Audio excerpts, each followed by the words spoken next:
우리가 이 본문을 가지고 빛 대신 예수님에 대해 살펴보면서 특별히 영적 분별력에 대해 두 차례에 걸쳐 살펴보았습니다. 그러면서 영적 분별력을 가르는 요소들을 살펴보고 그 핵심적인 두 가지를 살펴보았기 때문에 그냥 넘어갈까라는 생각도 했는데, 주님이 나머지 부분들을 살펴보기 원하는 마음을 주시는 것 같았어요. 그래서 오늘 나머지 부분을 살펴보려고 하는데, 제가 일부 예배 설교하면서 이 부분이 지금 포도나무 교회 지체들에게도 정말 중요한 부분임을 더 보겠더라고요. 설교하면서. 또 일부 예배 참석했던 성도들도 오늘 이 말씀으로 자신을 비춰볼 때 정말 돌이켜야 할 부분이 적지 않은, 이렇게 선명히 보여지는 너무나 그런 귀한 시간이었어요. 그래서 오늘 그 나머지 살펴보려고 합니다. 첫째, 영적 분별력은 우리 신앙의 모든 면에서 필수입니다. 제가 십자가 복음 영적 분별력 1과에 있는 하나님의 다림줄에 대한 부분을 먼저 간단하게 요점을 살펴보고 그 중요성을 이해하기 위해서 이제 이어서 나가려고 하는데요. 영적 분별력은 우리 신앙의 모든 면에서 필수입니다. 작은 첫 번째, 하나님 앞에서는 하나님의 다림줄만 통합니다. 즉 하나님의 기준만 통합니다. 하나님은 주권자이십니다. 하나님이 주권자이시기 때문에 하나님 앞에서는 하나님의 기준만 통합니다. 다시 말하면 하나님 앞에서는 인간의 기준이나 생각이나 의견이나 조건이 아무런 의미가 없습니다. 그러니까 이 부분을 잘 설명하기 위해서 제가 책에서도 든 예가 우리의 구원에 대한 예입니다. 왜냐하면 그 예를 들으면 여러분 쉽게 이해할 것 같아서 그 예를 들었죠. 자, 어떤 사람이 구원을 얻기를 그런 게 있다면 간절히 소원하는 사람이 있다고 가정해 보십시다. 구원을 받기 위해 밤마다 교회에 와서 밤새도록 기도합니다. 자기가 살아온 삶, 잘못된 삶을 돌아보면서 계속 후회합니다. 자기를 구원해 달라고 하나님께 부르짖습니다. 때로는 금식하면서 기도합니다. 자기 재산을 팔아서 많은 돈을 또 교회에 헌금하기도 합니다. 그 사람이 구원 받을까요? 못 받습니다. 그 하나하나 일들이 나름대로 귀한 일일지 모르지만 우리의 구원을 위한 하나님의 기준은 우리를 위해서 십자가에 돌아가신 하나님의 아들 예수 그리스도를 믿는 것이거든요. 그 외에는 다른 구원의 길이 없습니다. 어떠한 종교적인 헌신이나 희생으로도, 어떠한 헌신이나 헌금으로도 우리의 구원을 살 수 없습니다. 그래서 아까 그렇게 하는 사람이 있다고 가정하더라도 그 사람은 구원받지 못합니다. 왜냐하면 말씀드린 대로 우리의 구원을 위한 하나님의 기준은 오직 예수 그리스도를 믿는 것이기 때문에 그렇습니다. 이와 같이 하나님 앞에서 하나님의 기준만 통합니다. 근데 제가 구원에 대해서 예를 들어서 그렇지, 이게 구원에 대해서만 그런 게 아니고요, 우리 신앙의, 우리 삶의 모든 부분에서 그렇습니다. 그리고 우리가 하나님 앞에 서서 심판을 받을 때에도 그 하나님의 기준을 가지고 심판받습니다.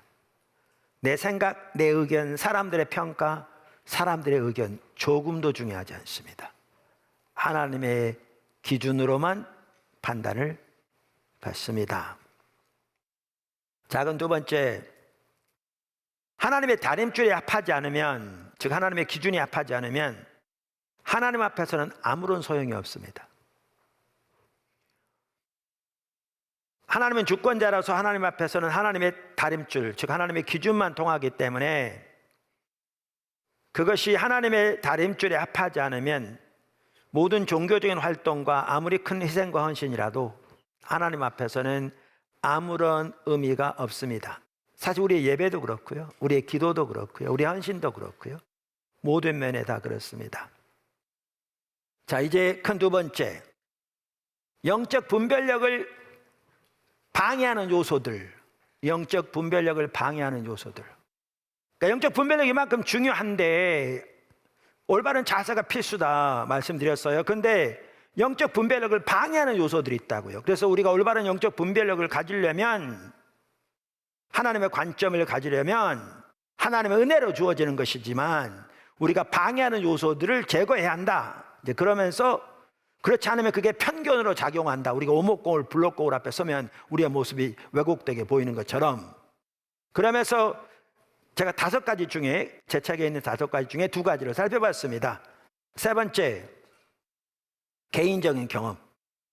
영적인 분별력을 이렇게 가리우는, 편견으로 작용할 수 있는 요소 중에 하나가 개인적인 경험입니다. 여러 가지 면에서 그것은 그릇된 영향을 미칠 수 있습니다. 참고로 상처, 그 심각하게 왜곡시키거든요. 우리 모두 상처가 없는 사람 없는데요, 상처가 심하면 정말 심각하게 모든 거 굴절되게 봅니다. 그래서 그거 치유돼야 올바로 볼 수 있어요. 근데 그거는 제가 여기는 안 다룹니다. 제가 책에 다르게 따로 다뤘는지 기억이 안 납니다만은 오늘은 그 부분은 안 다룹니다. 여기서는 안 다룹니다. 그러면 개인적인 경험이 이렇게 우리 영적 분별력을 가리우는데 최소한 몇 가지 면에서 그렇게 합니다. 그리고 각 방법마다 또 여러 가지로 적용될 수 있습니다. 작은 첫 번째, 부정적인 경험들이 우리에게 그릇된 영향을 미칠 수 있습니다. 뭐라고요? 부정적인 영향들이 우리에게 그릇된 영향을 미칠 수 있습니다. 그냥 설명하면 쉬울 것 같아요. 예를 들어 어떤 사람이 성령의 은사를 받았다고 하면서 비성경적인 행동을 통해서 많은 무리를 일으킨 사람들을 보고 겪은 성도들은 성령의 은사 자체에 대해서도 부정적인 자세를 가지는 경우가 많습니다. 문제는 그게 편견인 거죠.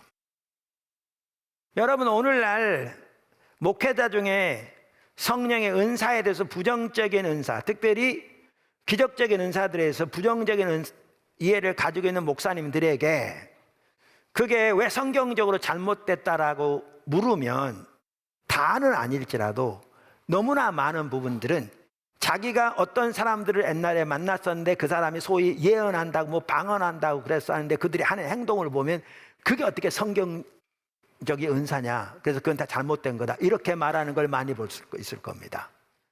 문제는 뭐냐 하면 부정적인 은사가, 그러니까 부정적인 경험이, 은사에 대한 부정적인 경험이 그에게 편견으로 작용하고 있는 거죠.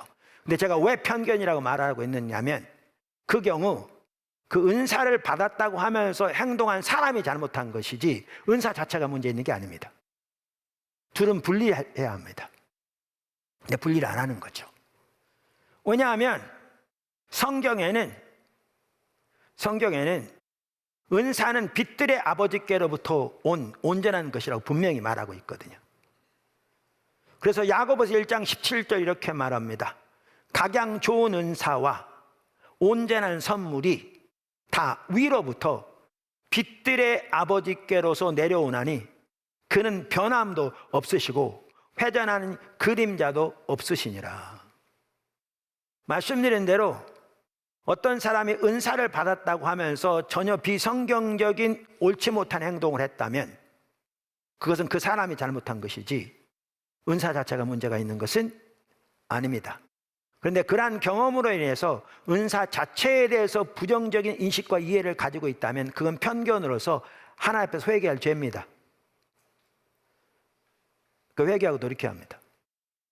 성경에는 은사는 이렇게 하나님께로 나온 좋은 것이라고 말하며 더욱더 큰 은사를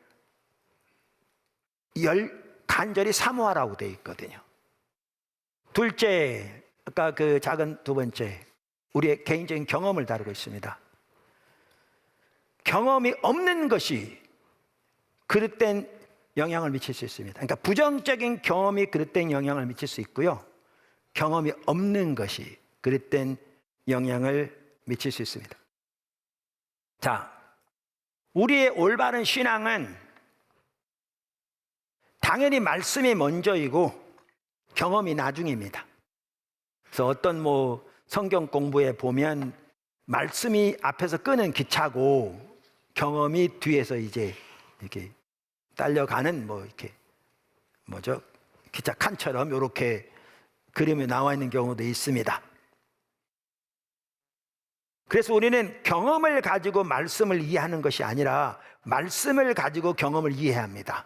아멘. 이게 다 아는 바입니다. 그런데 미묘하게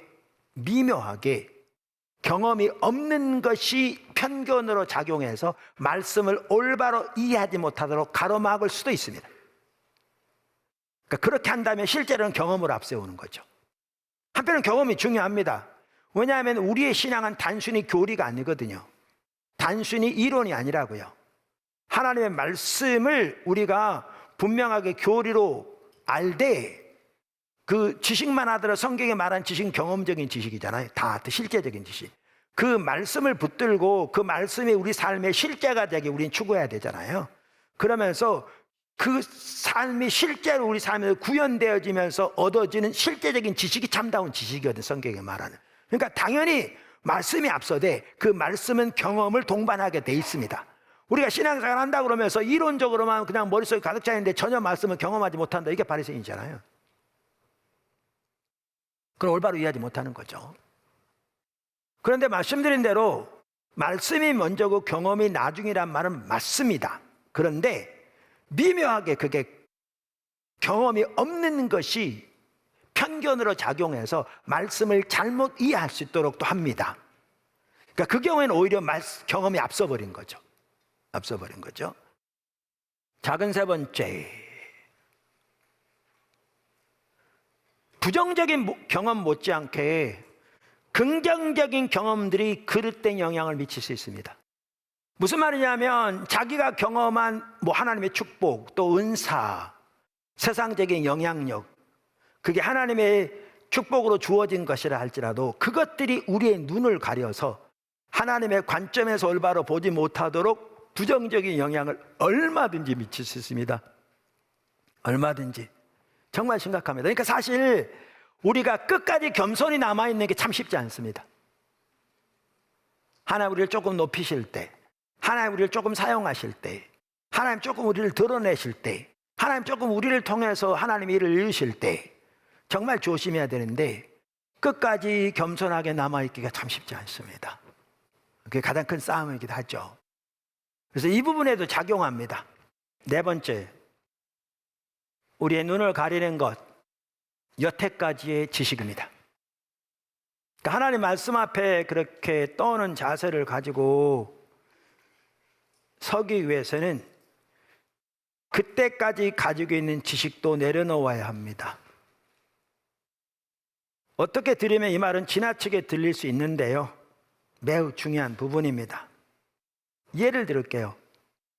그게 마태복음 11장 2절부터 나옵니다. 읽어볼게요.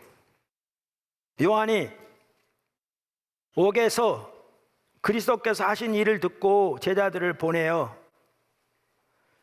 예수께 여짜오되 오실 그이가 당신이 오니까 우리가 다른 일을 기다리오리까? 예수께서 대답하여 이르시되 너희가 가서 듣고 보는 것을 요한에게 알리되 맹인이 보며 못 걷는 사람이 걸으며 나병 환자가 깨끗함을 받으며 못 듣는 자가 들으며 죽은 자가 살아나며 가난한 자에게 복음이 전파된다 하라. 누구든지 나로 말미암아 실족하지 아니하는 자는 복이 있도다 하시니. 이 내용 아시죠? 침례 요한이 옥이 갇힌 다음에 제자들을 예수님께 보내서 물어요. 예수님, 당신이 오기로 되어 있는 메시아입니까? 아니면 우리가 다른 사람 기다려야 합니까? 어떤 사람들은 그렇게 말해요. 침례 요한이 옥에 갇히니까 시험 들어서 회의가 와서 그렇다. 저는 그렇게 생각하지 않습니다. 많은 사람이 생각하지 않은 듯이. 왜냐하면 성경에 보면 말씀으로 인해서 핍박을 받는 자에게 성령께서 함께 하시겠다고 되어 있거든요. 그래서 예수님께서도 바로 마태복음 이 앞장 10장에서 제자들을 보내시면서 똑같은 말씀을 하셨고, 바로 앞장에서. 그리고 사도행전에서 우리는 그 모습을 볼 수 있거든요. 전혀 그게 아니죠. 그럼 왜 그랬게요? 침례 요한이 생각하는 메시아와 예수님이 하신 일이 달랐어요. 그러니까 여기도 보면 뭐라고 그랬냐면 아까 보면 그리스도께서 하신 일을 듣고 그랬잖아요. 그러니까 주님께서 행하시는 것을 들었을 때 자기가 이해하고 있는 메시아와 달랐어요. 근데 이때 침례 요한의 자세가 중요했어요. 이때 우선 간단히 설명하면 침례 요한은 예수님을 알되 말세의 심판자로 오실 메시아로 알았어요. 어디를 보면 아느냐 하면 침례 요한이 외친 메시지를 보면 알 수 있어요. 짐작할 수 있어요. 누가복음 예를 들면 3장 7절에서 9절을 보시면 이렇게 돼 있죠. 요한이 침례 받으러 나오는 무리에게 이르되 독사의 자식들아 누가 너희에게 이르러 장차 올 진노를 피하라 하더냐. 그러므로 회개에 합당한 열매를 맺고 속으로 아브라함이 우리 조상이라 말하지 말라. 내가 너희에게 이르노니 하나님이 능히 이 돌들로도 아브라함의 자손이 되게 하시리라. 이미 도끼가 나무 뿌리에 놓였으니 좋은 열매 맺지 아니하는 나무마다 찍어 불에 던져지리라. 여기 보면 아시지만 말세의 심판자로 오실 메시아로 알았어요. 여러분 구약 성경에는요 메시아에 대한 예언이 나오되 초림과 재림이 분리돼서 나오지 않아요. 어떤 학자의 말대로 산봉우리가 두 개 있고 그 간격이 큰데 멀리서 하나로 보이듯이 구약에는 메시아에 대한 예언이 있지만 하나가 돼 있는데 신약에 와보니까 이게 초림과 재림으로 나눠져 있는 거죠. 그래서 구약을 올바로 이해하려면 신약을 토대로 이해해야 돼요. 왜냐하면 구약이 예언이고 신약이 성취니까. 성경의 핵심적인 가치 중에 하나죠. 그러니까 침례 요한은 메시아를 알되 말세의 심판자로 오실 메시아로 알았어요. 그리고 사실 침례 요한은요 메시아를 알되 자기 생각으로 안 게 아니었어요. 잘 알다시피 요한의 집과 예수님의 집은 친척간이었기 때문에 서로 어려서부터 잘 알았어요. 뿐만 아니라 우리가 요한복음 1장 30절에서 34절을 보아도 알 수 있듯이 하나님이 직접 예수님에게 메시아에 대해서 계시해 주셨어요. 그가 어떤 분이라는 걸. 그러니까 그 침례 요한의 경우에는 예수님을 어디서부터 배경을 잘 알 뿐만 아니라 예수님에 관한 이해만 하더라도 하나님께로부터 계시로 받은 거예요. 그런데 아까도 말씀드린 대로 우리 모두가 다 하나님을 온전히 다 알 수 없는 거거든요. 부분적으로 알죠. 그래서 거기 보더라도 말세 심판자로 오실 메시아로 한 거예요. 근데 그런 이해를 가지고 있는데 예수님이 하고 계신 걸 들으니까 다른 거죠. 이때 중요한 게 그거예요. 침례 요한은 자기가 가진 지식을 가지고 예수님 판단하지 않았어요. 너무나 많은 사람들이 그렇게 해요. 침례 요한은 예수님에게 제자들을 보냈어요. 이 말은 하나님의 뜻을 알고자 해서 하나님의 말씀 앞에 서는 것을 말하는 거죠. 오늘날로 말하면. 그랬더니 예수님이 이렇게 말씀하시는 거죠. 보고 듣는 것을 가서 전해라. 지금 그 일을 하고 계신 거예요. 그러면서 거기에 나열한 게 우리가 지난번에도 말한 것처럼 메시아가 오시면 하시는 일들을 지금 말하고 있는 거죠. 특별히 어디에 나오는? 이사야 하반부에 나오는. 그럼 이 사건을 통해서 이 사건을 통해서 침례 요한은 어떻게 했느냐? 예수님에 대해서 알되 말세의 심판자로 오실 메시아로서만 안 게 아니라 고난의 종으로 오신 구원자로 오신 메시아로 안 거죠. 둘 다 맞는 얘기잖아요. 더 온전히. 여러분, 저는 이 구절이 여기 나온 게 매우 중요하다고 생각합니다.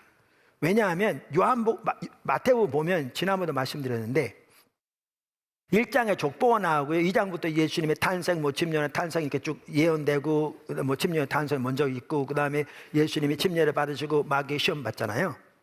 그리고 예수님의 공생애가 본격적으로 기록되기 시작한 게 4장 마지막에 나옵니다. 요약돼 나옵니다. 그리고 9장 마지막에 요약돼 있습니다. 그리고 가운데 5장이 있습니다.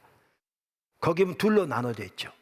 첫 번째 3장은 이게 산상수훈인데 예수님이 전파하신 하나님 나라 메시지. 다른 말 우리로 말하면 우리가 살아야 할 하나님 나라 삶의 핵심. 다른 말로 우리가 전해야 할 하나님 나라 메시지. 이게 산상수훈이에요. 초대교회가 그렇게 살았다고 그랬잖아요. 여기 5장부터 7장. 8장부터 9장은 뭐가 나와요? 예수님이 감당하신 하나님 나라의 사역, 이게 나옵니다. 그래서 9장의 마지막 정리로 나옵니다. 10장에 어떤 일이 나온 줄 아세요? 10장에 제자들을 보내십니다. 그러면서 똑같은 일을 하라고 그러십니다. 어느 복음서든지 예수님의 사역이 이랬다라고 말한 대로 제자들이 똑같이 하라고 그럽니다. 10장에. 그리고 11장에부터 어떤 일이 나오냐면 예수님의 공생애를 본격적으로 가시면서 그때부터 종교 지도자가 부닥칩니다. 점점 심해집니다. 그래서 십자가에 돌아가실 때까지 심해집니다. 그 첫 번째 요게 나옵니다. 무슨 얘기냐? 예수님 행하실 보고 이 자세 없으면 다 넘어지게 돼 있습니다. 그래서 예수님이 그러죠. 나로 인하여 실족지 않는 자는 복이 있다. 침례 요한이요, 이 자세 없었으면 실족했습니다. 지금까지 포도나무교회 방문한 사람들, 또 교회에 있다가 간 사람들 다 모아놓으면 수천 명 될 겁니다. 나름대로 잘 있다가 나름대로 또 잘 섬기다가 가는 사람도 적지 않고요. 다 그런가 여러 이유들도 있고 그런데 그 중에 하나는 이 자세가 없으면 넘어집니다.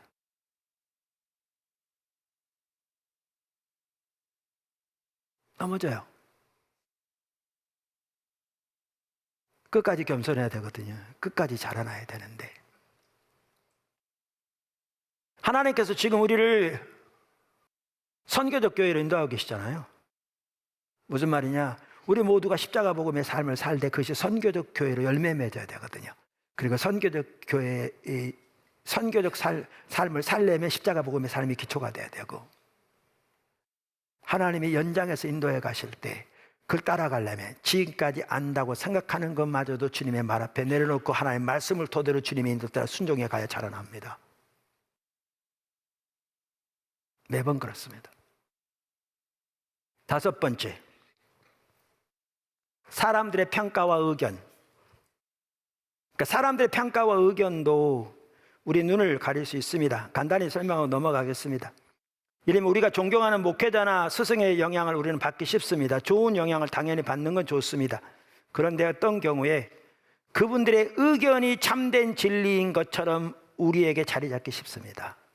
그래서 하나님의 말씀을 강조하되 성령님의 역사나 성령의 인도에 대해 부정적인 자세를 가지고 있는 목회자 밑에 자란 분들은 똑같은 이해를 가지고 있는 경우가 너무 많고요.